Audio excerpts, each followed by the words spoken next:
Well done, Smithy. We can take notes. A little more. Thank you. Able to do so. Thank you guys so much. After this 6, Some of y'all think we're more than getting it done. and all your others. Y'all are a lot more important than we are. It's okay.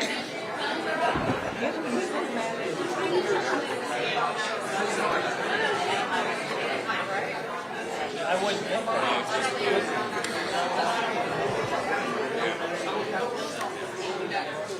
Front and center, I like it, guys.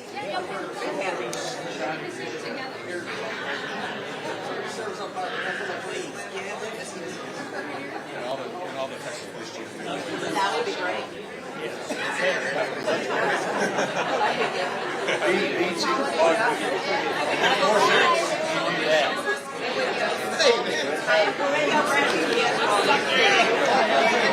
You know what? It's not easy, not off. Are you making sure we did it? No. The only person that got me in uniform ever was Johnny Huffman.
John Williams.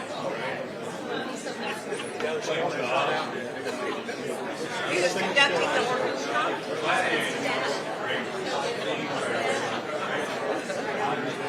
Is the governor on time?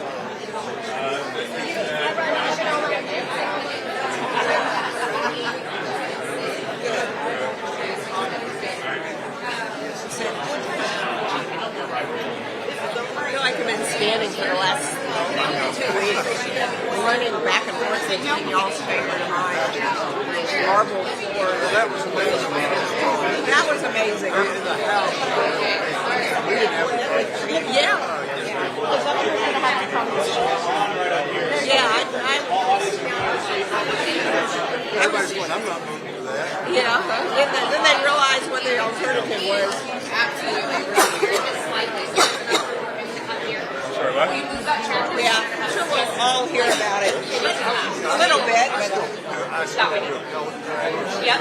I just want to have plenty of room. I wasn't going in court for that. no. Well, I think that was part of it. So I had a lot of lawyers who were like, I don't care, I got to vote for this. I mean, I was. Seriously. Yeah, I guess that's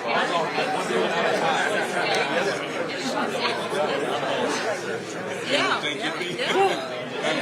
And they had waited a long time for that base pay. Yeah. And my point was like, if we don't do it now, it's not. I don't think it was as easy to get it this far. It's not going to just go. I don't want to be Yeah. Jeff's a lot to deal with. I went back to the office to pick up a book. He and the lieutenant governor like. There was an intern or snapper asleep on one of the benches. Oh my God. I think they went pretty close. Back in the day, they Hey, quiet, got real quiet.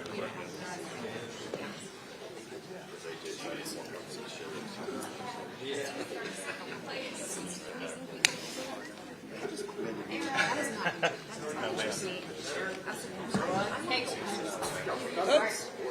Knocking over the victims. Doug, you want to warm up the crowd?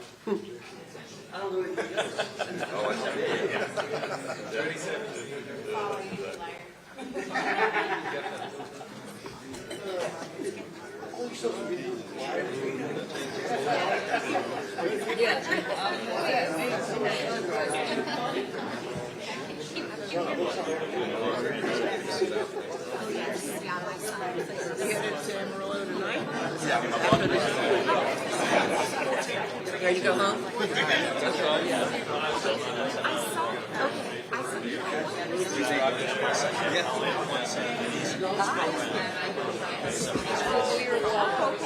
You're so welcome. That was very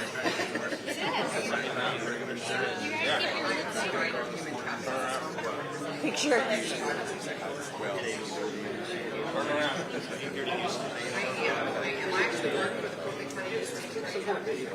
So they just hired me to be their customer representative, creating. Are you going to go back to work right away? You take a little time off. I just finished. Yeah. Taking a picture. I don't know where I'm going to be. It's very humbling to be here. Looks like they might be moving in there.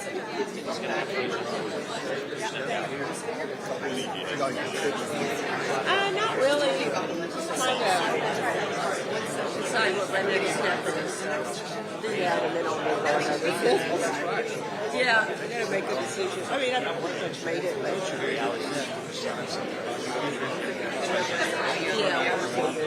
yeah, I'm sure. Actually sweating.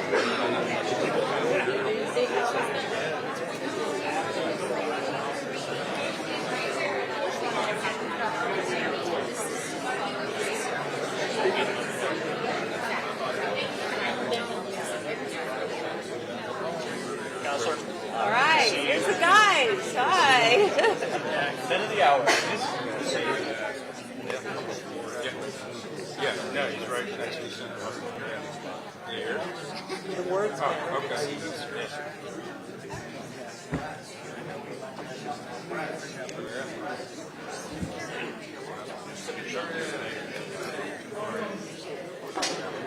Yeah, the Harris County DA's not here.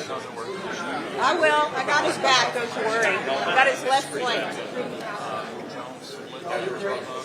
Yeah. I think he's got a team behind him.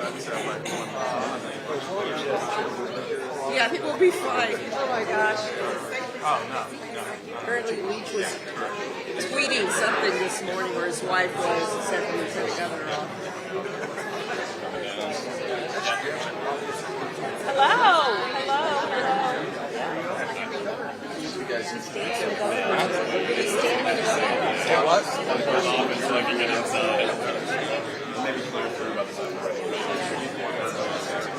All the people are here. Good to be home. It is good to be home, isn't it? Yeah. They put you in that awkward spot. Yeah, I hate that when it's that stuck there. I have long legs, wide You knees. try it with a skirt on. It's not fun.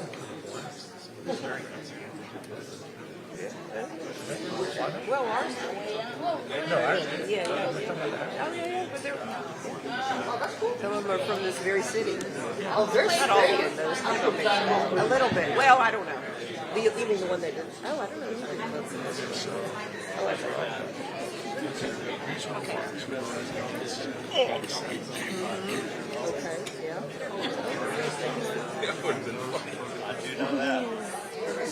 Yeah. And then what about this one, the one he signed?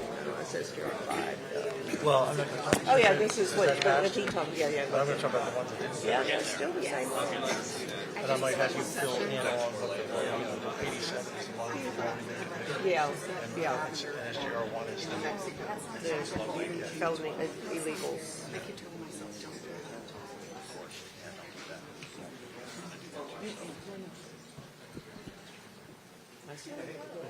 Didn't respond like that. Text message. his wife, yeah. So he texted, I don't respond to his text anyway because I don't post anything on the broadcaster. But he texted me and said that they had changed it or taken it down or something. I never responded to it. Just he must have gotten me.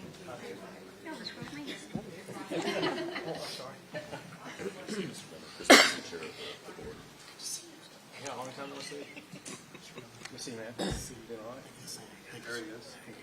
Are you the sheriff today or council member? Sheriff today.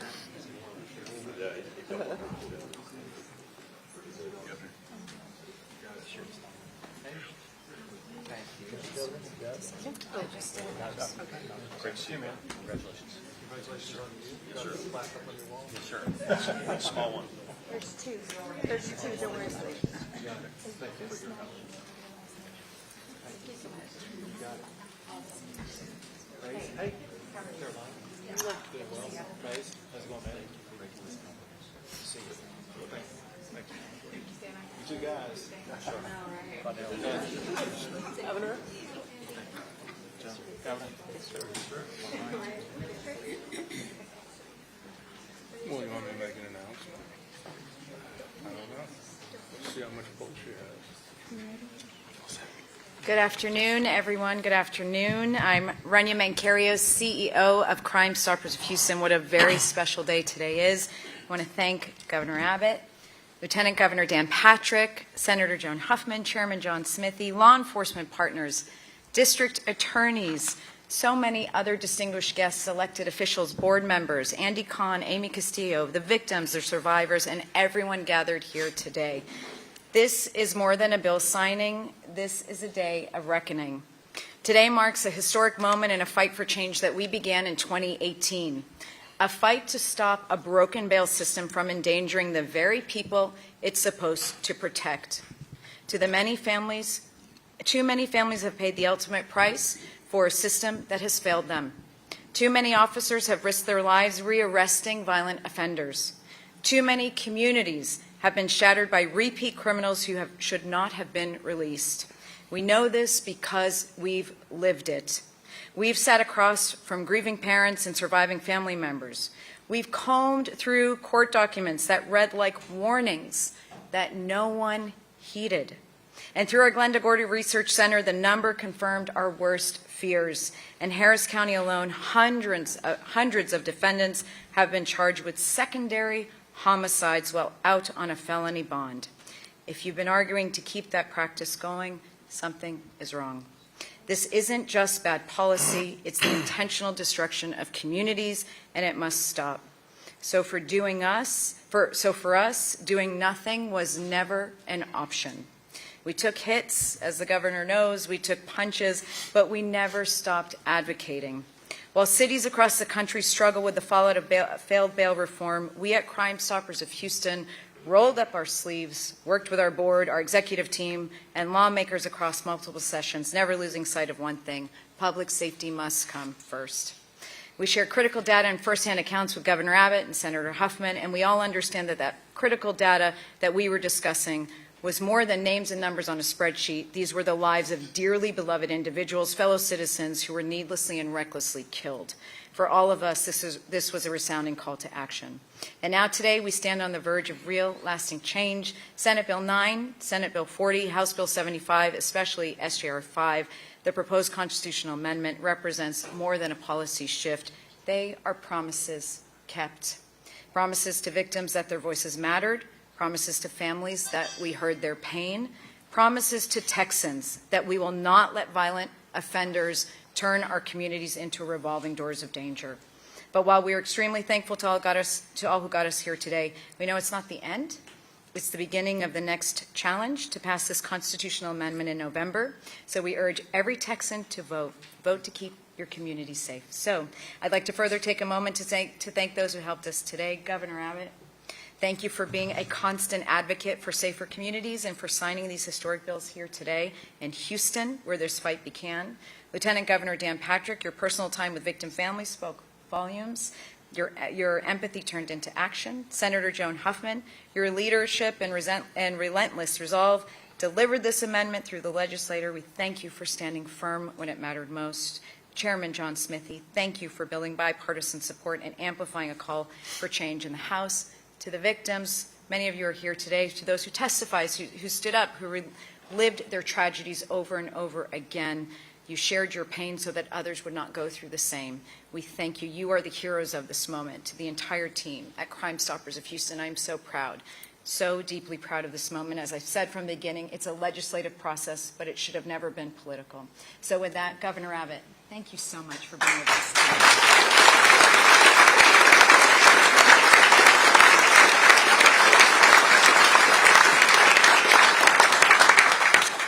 Well, a very big thank you to Rania. Thank you for your kind words, but more importantly, thank you for the tireless work that you and Crime Stoppers have put into this cause for a long, long time now. I think it's probably fair to say, for anybody who knows anything that goes on with Crime Stoppers, we probably would not be at this bill signing today had it not been for the tireless day after day, week after week, year after year effort by Crime Stoppers.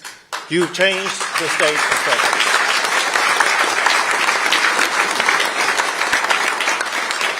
I want to put Crime Stoppers under the broader umbrella of advocate groups. And I know there are many other advocate groups, both here in Houston as well as across the state of Texas, who stood up and fought for this. One thing that our legislators need during a time of battle to get things passed, they need those advocates to come testify, to demonstrate the necessity of this legislation. Your testimony, your advocacy made a difference and ensured that I would be able to sign these laws today.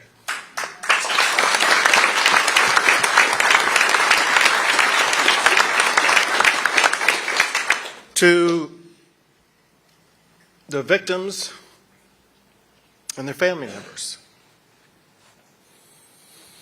They go through so much challenge. They feel the weight of the world on their lives.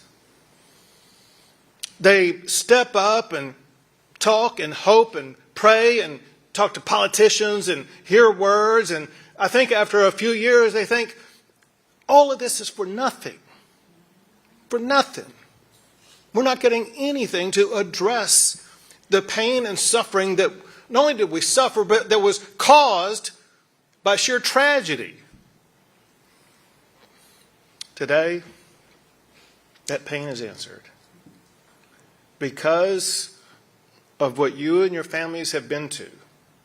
Not only are we signing laws that correct the wrongs that caused you to suffer, but your efforts have led to a rewriting of the Constitution of the state of Texas to ensure criminals like those who harmed your families will never be out on the loose again.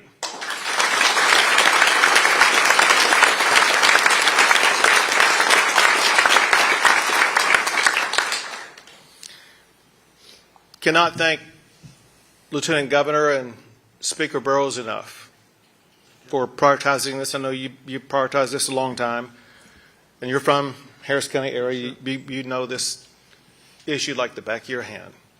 So thank you for your leadership. Thank you for helping to make sure that it swiftly passed the Senate. Thank you for the stewardship of Senator Huffman, who knows more about this, back going to your judicial days in Harris County, to your time in the Senate, as well as Chair Smithy. And you know what Rania said about you, we all knew going into this, the tallest hill to climb was going to be in the Texas House. And when it got down to it, on SJR 5, how many total votes did we have? It was well over 100. There was a lot. There was bipartisan support. And as I look around, we have with us today members of the Texas legislature, both Republican and Democrat, who saw the urgency to get this passed.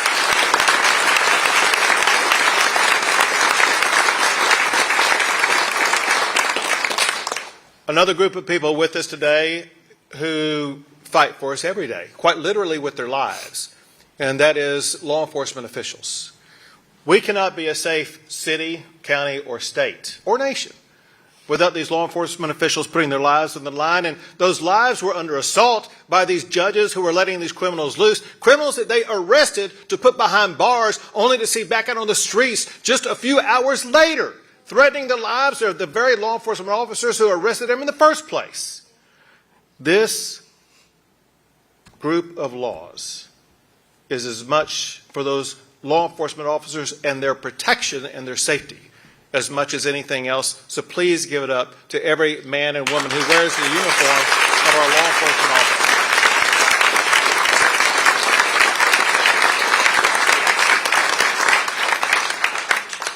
This session, we confronted a crisis, a revolving door bail system that repeatedly released dangerous criminals back out onto the streets. Hundreds of Texans have been murdered by violent criminals who had previously been arrested and released on easy bail. That's why I made bail reform an emergency item this session. Judges have had far too much discretion to set easy bail policies for violent criminals. One of the many horror stories from Harris County involves Austin Collette. Austin Collette was charged with murder, and then he pled guilty for that murder charge. And while this man who is a confessed killer was waiting to be sentenced, Harris County District Judge Hillary Unger let this confessed killer out of jail back onto the streets on bail. 3 months after the judge let him out to roam the streets again, he killed again. And this time, a 21-year-old young woman. That woman would be alive today if the laws that I'm about to sign were in effect at that time. With these laws, judges will no longer be able to grant bail for violent crimes like murder and rape if the prosecutor shows that the defendant is a flight risk and a danger. Judges who do release violent defendants on bail must explain their decision to the public in writing. Prosecutors will now have a new tool. Prosecutors will have the right to appeal a judge's questionable bond decision. Also, unaccountable magistrates will now be barred from setting bail in the most dangerous and high-risk cases. Instead, it's going to be elected judges who must make those decisions. And now we are preventing nonprofits from using your tax dollars to bail criminals out of jail.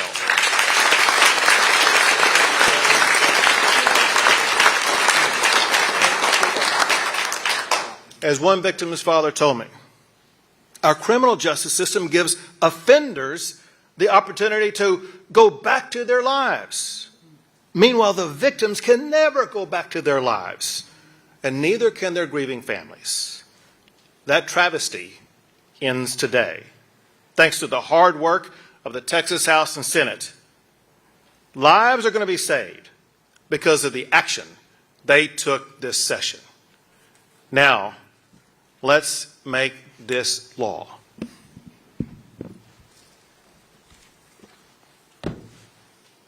Every time I look for the date, my watch covers it up. Today's The third. Third. The day of the it's like a curse. One day after Sonny died.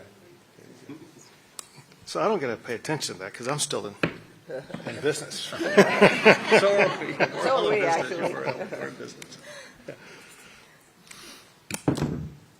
Someone's mic just got cut off. You know how to do that? You sign, yeah, I do this a little bit.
you hold that one up.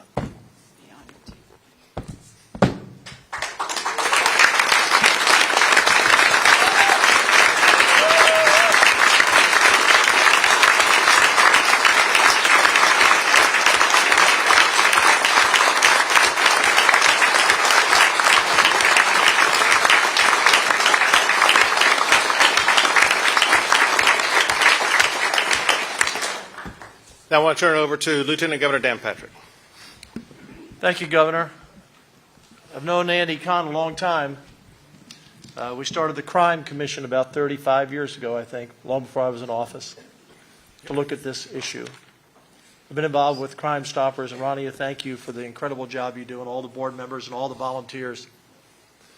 Incredible speeches a few years ago from crime victims, not from elected officials, but from crime victims who told their stories. I want to thank Senator Huffman. She's been on this for 3 or 4 sessions now, and we passed bills out of the Senate time and time again. They didn't pass in the House, and that's why I thank Dustin Burrows, the new Speaker, who finally had the courage to say, we're going to pass these bills.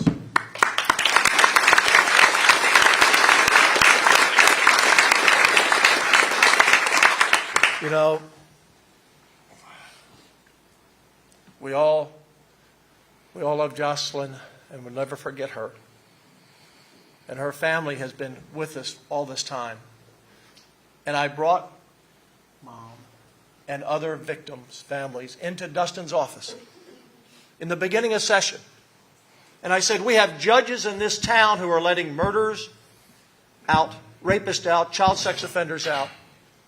That we have hundreds and hundreds out on the street now that have committed violent crimes that should not be out.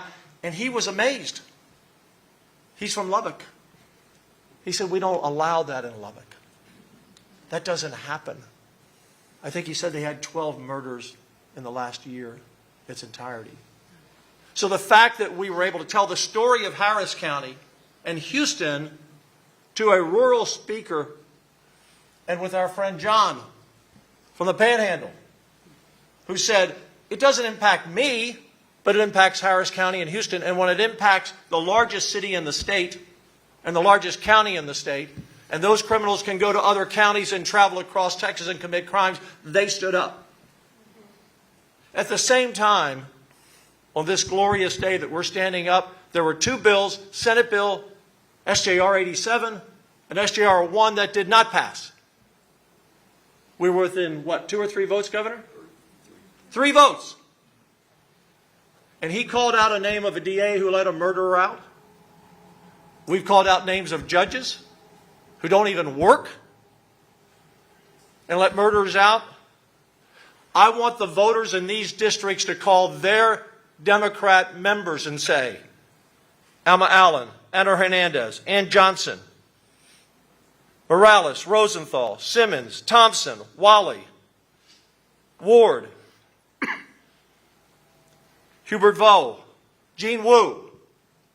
Where are those Democrats to not stand for the crime victims in this county and in this city? Their voters, I challenge any of those who blocked SJR 87 and SJR 1, bring me 5 residents who think murderers should be out on the street. Bring me 5 voters who say that illegal immigrants should be out on the street to kill little girls. You find me those people in those Democrat districts.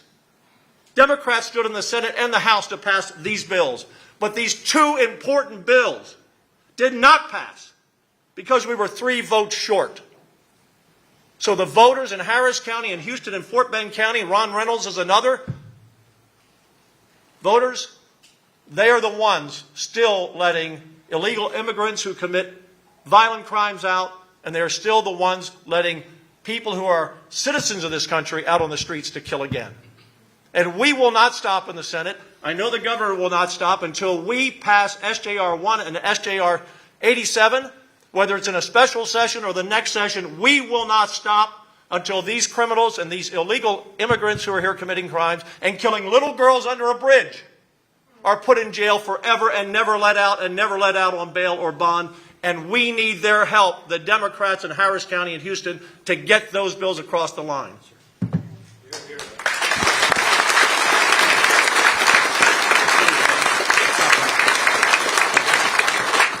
Now Senator Huffman.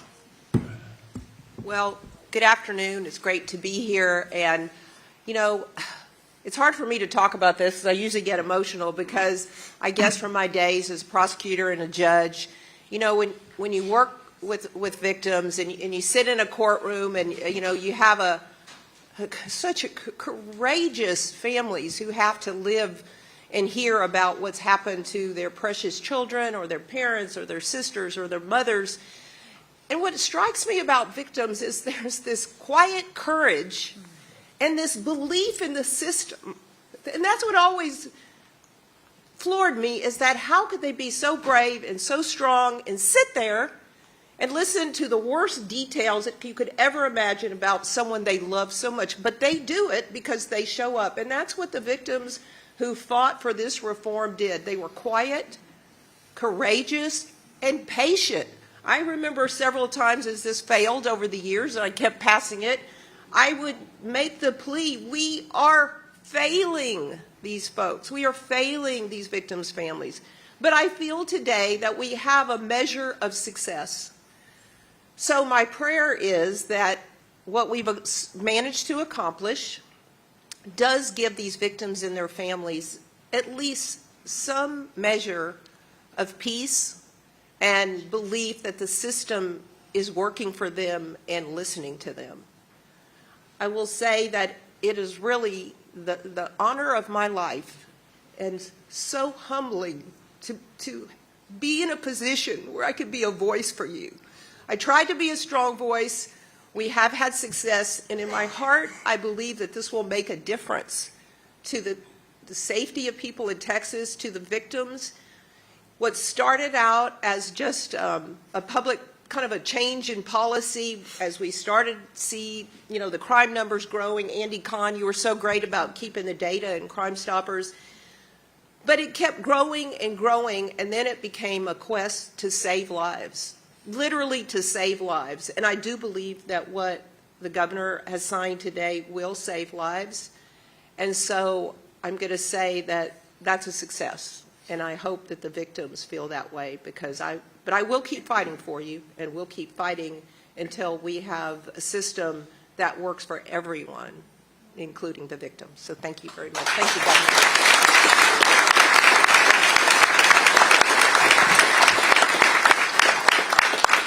Representative Smithy. Well, thank you, Governor. And I will say I've known Governor Abbott and Lieutenant Governor Patrick for a number of years and been involved in a number of issues and legislation with them, but I've never known either one of them to be as passionate about legislation as they were about this. And it was their hard work and determination to get this across the finish line that made it happen. So thank you all for what you did. And as Lieutenant Governor Patrick said, for the first time really in a while, we had a speaker in Speaker Burrows who was determined to get this passed and worked hard to get it done. And I'll say this about Governor Abbott. When we would get in negotiations, and we seemed to be at loggerheads, he would actually show up and try to get it resolved. I've never seen a governor do that, want to pass a bill so bad and to get that done, and we appreciate y'all staying with us. And Senator Huffman, when we first talked about this, she said, "This is my baby. This is like a child to me." She said, "Please don't hurt my child." And when she said that, I knew that it had a special meaning to Senator Huffman, and it did. And so I told our colleague, and also I need to say one word about our colleagues in the House who are here today. We have several colleagues, but particularly Representative Louderback, Representative Cook, and Representative Little. We were all on the Criminal Jurisprudence Committee together.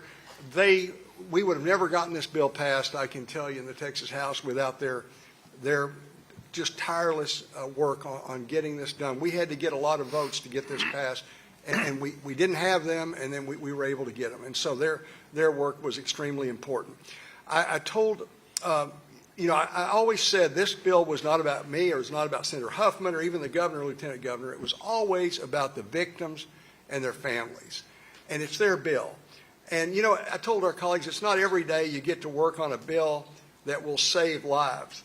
But I've also said that if this legislation changes one, or it saves one little girl's life, or one mother, or one grandmother, or one son, or one father. Every trip that these victims and their families made to Austin, every hour that they sat there patiently waiting to testify, every minute that they sat watching House proceedings and Senate proceedings, every one of those minutes will be worth it to save one more life, and it will do that. And so I would just say now, get to work. We got to get this passed in November. It's got SJR 5 has to pass the voters. But the voters on these types of things seem to have clearer eyes sometimes than the legislature does. And I predict this is going to pass overwhelmingly, and our goal, I think, should be around 90%. If we can get 90%, we're doing good. Thank you.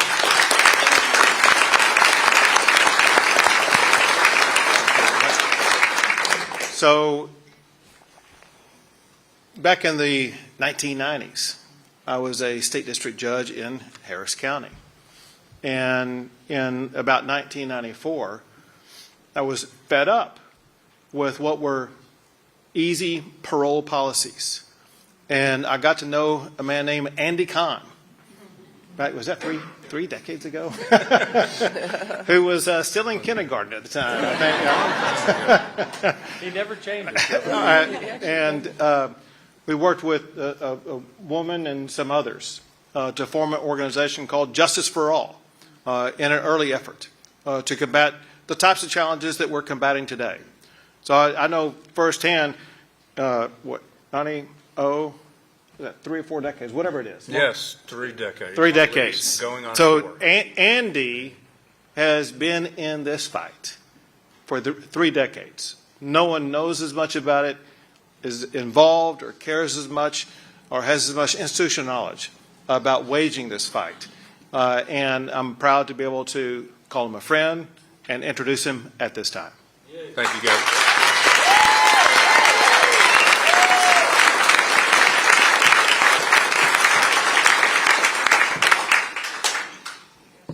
Tough to follow that intro. My name's Andy Kahn. I'm the Director of Victim Services for Crime Stoppers of Houston. Let me say, a lot of people in this room said, we've never seen you smile. Guess what? Today's the day. I'm smiling.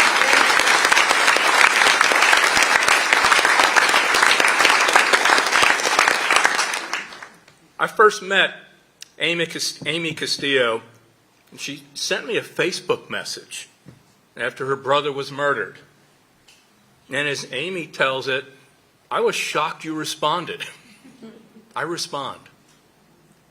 I told Amy I was going to take a deep dive into the suspect that was charged with her brother's murder, and what I uncovered was shocking and disturbing.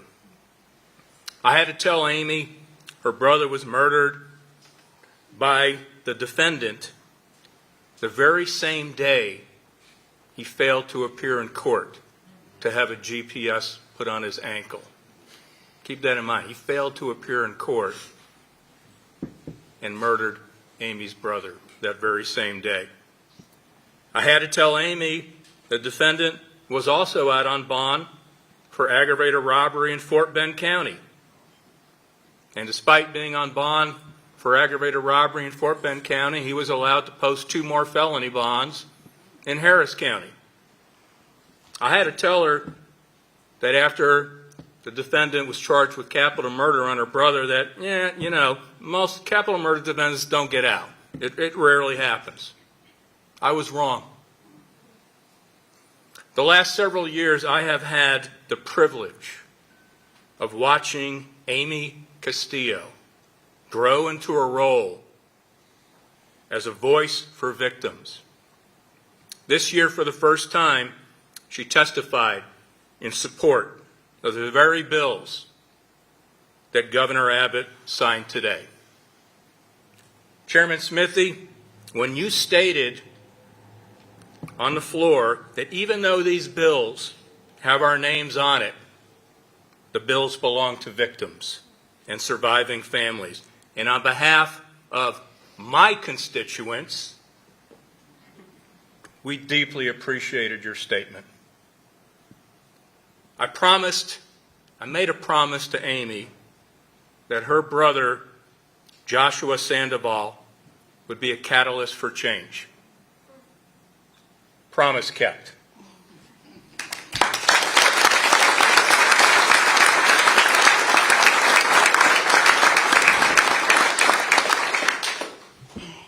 Hello, my name is Amy Castillo. I come here today because my brother's life matters. His name is Joshua Sandoval. As we became adults, life pulled us in different directions. But when he met the one whom he wanted to spend the rest of his life with, we were happy. Then came May 27th, 2021, the day that happiness was stolen from us. On that day, a man already out on 2 felony bonds decided my brother would not get to live out his life when he shot Josh in the heart. On that day, the offender was supposed to appear in court for violating his bond conditions. He failed to appear in court the very same day he killed my brother. And as if losing Josh wasn't enough, we were forced to endure even more injustice when we encountered the revolving door at the Harris County Courthouse. This man, charged with a capital murder while out on multiple felony bonds, was offered another bond. How is this possible? How is this justice? There is something deeply tragically wrong with the system that gives repeat violent felony offenders chance after chance, while families like mine are given a life sentence of grief. Our family was shocked when the defendant posted a bond for capital murder, despite already being on bond for 2 felonies. To add further insult to injury, Andy Kahn told us he was also out on bond in Fort Bend County for aggravated robbery with a deadly weapon. This is the legal definition of insanity. To add more insult to injury, this offender was charged with another capital murder in Galveston County. Once again, he was given a bond for capital murder, and once again, he posted bond. I ask myself, why, in our great state, are we allowing victim families to suffer again and again? Why do more people have to die before bail reform legislation is passed? I cannot bring my brother back. As much as I want to, I cannot. But what I can do is use every ounce of what is left in my heart to fight. To fight for Josh, to fight for other families walking in our shoes. I am proud to have played a small role in getting these bills passed. I am proud to tell my brother he became a catalyst for change. We have formed Texas Crime Victims United, an organization to speak on behalf of families like mine and so many others. I encourage everyone here to join our movement. Last, I would like to thank the governor, the lieutenant governor, Senator Huffman, and Chairman Smithy for their leadership on getting these bills passed. Thank you.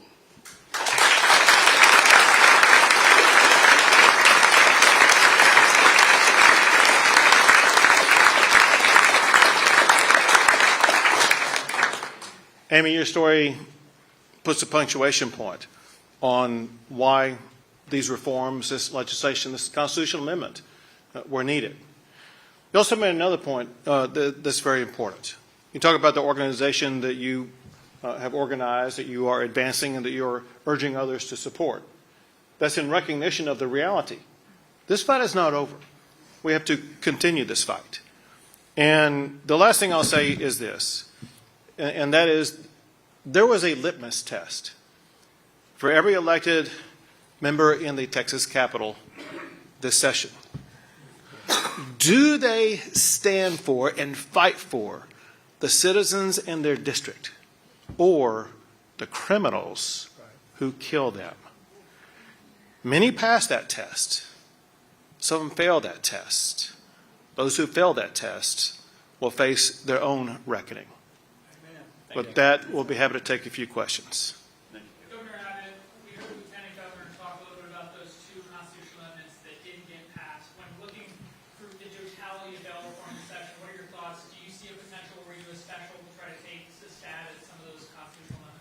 Yeah. First, I'll tell you this, and that is if you go back to my State of the State address, if you go back to what I talked about when I was here with Rania a few months ago, talking about the constitutional amendment that we wanted to get passed. What I was talking about in both of those episodes and many others was what was contained in Senate Joint Resolution 5 that I signed today. So the bail reform that I campaigned on and got passed is exactly what I want to turn into law. As others here, whether it be Senator Huffman, Representative Smithy, some of the state reps behind me, they know that around the same time we reached agreement on this, we realized, you know what, there are some other ideas we would like to also get passed. They had a late start. They didn't begin as early as my State of the State address or even before that. So perhaps they need a little bit more time to come to fruition. But to specifically answer your question, you can be assured that those other proposals, as Schwarzenegger would say, they're going to be back. And we are not done yet. Governor, can I add something? None of this would happen today without the victims' families. But none of this would happen today without the governor taking the lead. And I know his heart on this issue. I know his mind on this issue. And whenever it happens, these members, many of them representatives from the Houston and Harris County area, they will be held accountable for their votes for criminals instead of victims. So whenever it happens, he will lead, we will lead, and trust me, it will happen. Doctor, last time you were in this room, you said that SJR 5 should require defendants to prove they're not a danger to the community. Earlier, the way it ended up is prosecutors have to prove they're not, that these people are a danger. What happened between when you said that and this bill passed? And does this put some pressure on prosecutors to follow this process that's been set up? To be quite specific about what happened, I sat in a conference room with some of the people at this table and some of the people sitting behind me. And we debated that issue for hours. And my recollection of that discussion is never before had they seen a burden put on a defendant to be able to prove that, especially in a situation where they may be unrepresented and be required to compromise their Fifth Amendment rights. And so what we decided to do instead was to adopt a standard that was derived from what is used in federal law that prosecutors deal with all the time. I mean, what they got to show is pretty easy, to be honest, and that is a person accused of murder is a danger to the community. Not hard. But here's the important part that I knew was coming, and that is even with that burden, there's going to be some leftist judge, progressive judge in Harris County who still may grant bail. The prosecutor, unlike before, now has the right to immediately appeal that disgusting decision. And while that appeal is undertaken, that criminal is going to remain behind bars. And we are going to be assured we're going to get a good appellate judge or even court of criminal appeals judge who's going to take the action needed to make sure that these dangerous criminals remain off our streets. We're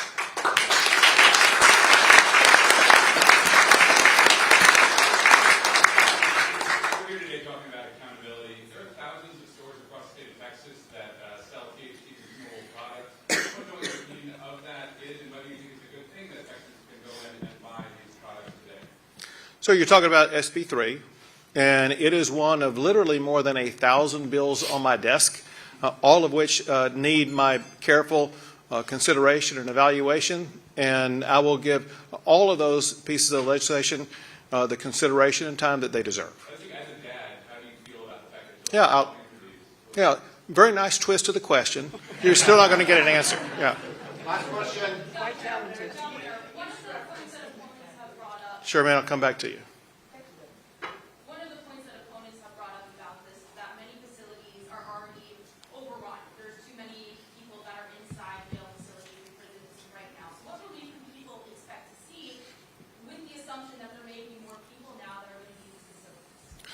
So we had the good fortune of having in our meeting room, our debate room, a sheriff, A.J. Lauderback, who weighed in on that, went through the calculation of what this would mean to jails across the state of Texas, was in contact with the Sheriff's Association and other officials around the state of Texas to do the calculation.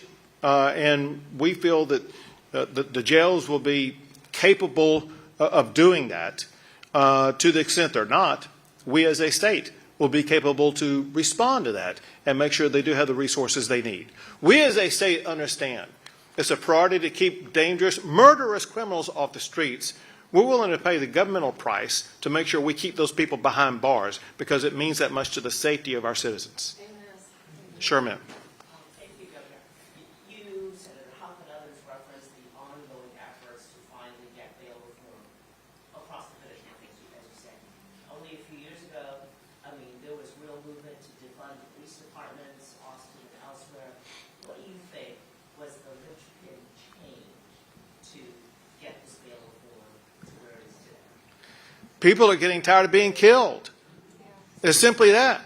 People are being slaughtered in Harris County, and by people that government already has confined and then released.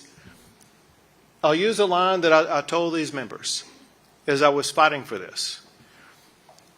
If a crime occurs for the first time, we might be able to consider that to be a societal problem.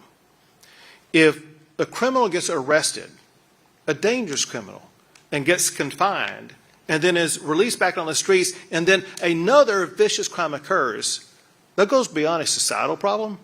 That's a governance problem.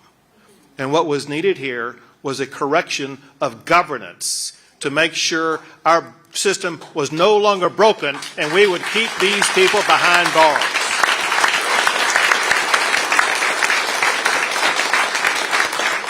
Thank you all very much, but the biggest thanks goes to, for one, the victims, the families who've stood up, and most of all, to God Almighty for serving us all.